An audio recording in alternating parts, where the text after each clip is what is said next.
Halo, selamat pagi. Selamat pagi bagi semua teman-teman yang hobi berkebun.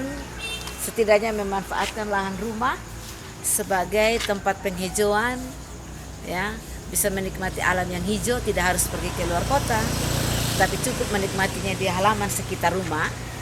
Kemudian punya kesibukan tersendiri loh dengan bisa menanam beberapa tanaman, apakah itu menghasilkan buah ataupun sekedar bisa memberikan kita pemandangan yang hijau, tanaman yang berbunga dan lain sebagainya.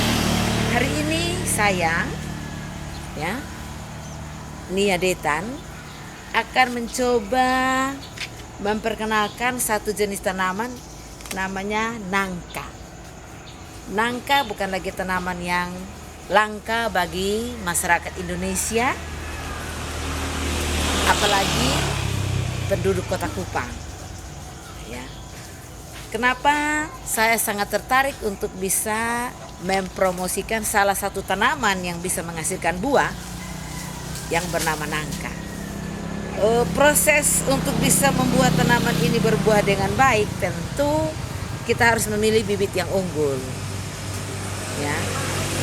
Memilih bibit yang unggul, kita menyemaikannya, kemudian membiarkan dia tumbuh. Ini teman-teman bisa melihat bahwa ada satu anakan yang sedang saya pegang. Anakan ini sudah berumur sekitar 1 bulan dari masa penyemaian. Tapi untuk mendapatkan hasil yang baik, kita tidak bisa membiarkan dia tumbuh seperti ini. Harus ada prosesnya, sehingga ketika kita memasukkan ke dalam tanah untuk kita tumbuh kembangkan menjadi tanaman yang bisa menghasilkan, harus kita lakukan beberapa langkah. Yang pertama adalah kita semai. Kita menanam dalam polybag, ya.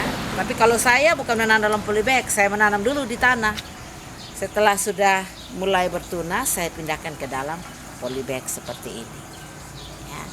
Jikalau ia sudah tumbuh kurang lebih sebulan, seperti ini tingginya, maka langkah selanjutnya adalah saya harus memangkas kurang lebih 10 cm dari tangkai pertama. Lihat ya, di sini ya, 10 cm ya. Oke, kita lihat sama-sama. Tada! Terpotong. Tujuannya untuk apa para pemirsa? Tujuannya adalah kita memberi kesempatan kepada batang untuk bisa tumbuh kuat dan akarnya bisa menyesuaikan diri ketika kita menaruhnya di dalam tanah. Biarkanlah kurang lebih 1 bulan sampai ia muncul lagi pucuk yang baru, akan menjadi seperti ini. Nah, ya, dari hasil pangkasannya sudah muncul tunas yang baru dan sudah membuktikan bahwa dia tidak lagi tumbuh lurus saja, tapi akan menghasilkan cabang baru. Dia menghasilkan cabang yang baru. Apabila sudah seperti ini, ya, teman-teman bertemu di pasaran atau di mana saja, maka tanaman ini sudah siap untuk kita tanam di dalam tanah.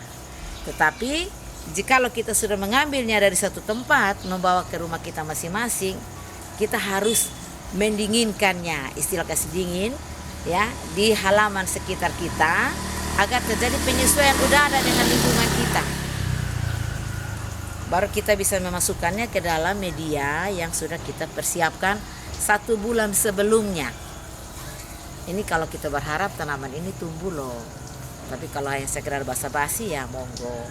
Ya, ini sekedar satu tutorial, ya, yang bisa membantu kita untuk bagaimana kita menanam tanaman di kebun sekitar rumah.